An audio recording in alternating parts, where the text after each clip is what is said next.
اللہ تبارک تعالیٰ فرماتا ہے ایاک نعبد و ایاک نستعین، یعنی ہم صرف تیری ہی حقیقی فرما برداری کرتے ہیں اور ہم صرف تجھ سے ہی حقیقی مدد مانگتے ہیں۔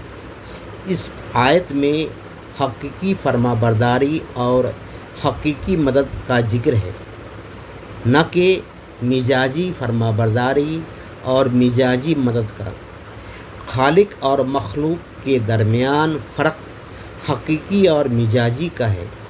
حقیقی مدد غیر اللہ سے مانگنا شرک ہے اور مزاجی مدد اللہ سے مانگنا کفر ہے۔ مزاجی مدد کو شرک کہنا کفر ہے کیونکہ یہ اللہ کے لیے ہی سمجھنا ہے۔ وہابی اور سنی میں فرق یہ ہے کہ سنی صرف حقیقی مدد اللہ سے مانگتا ہے اور وہابی مزاجی مدد بھی اللہ سے ہی مانگتا ہے۔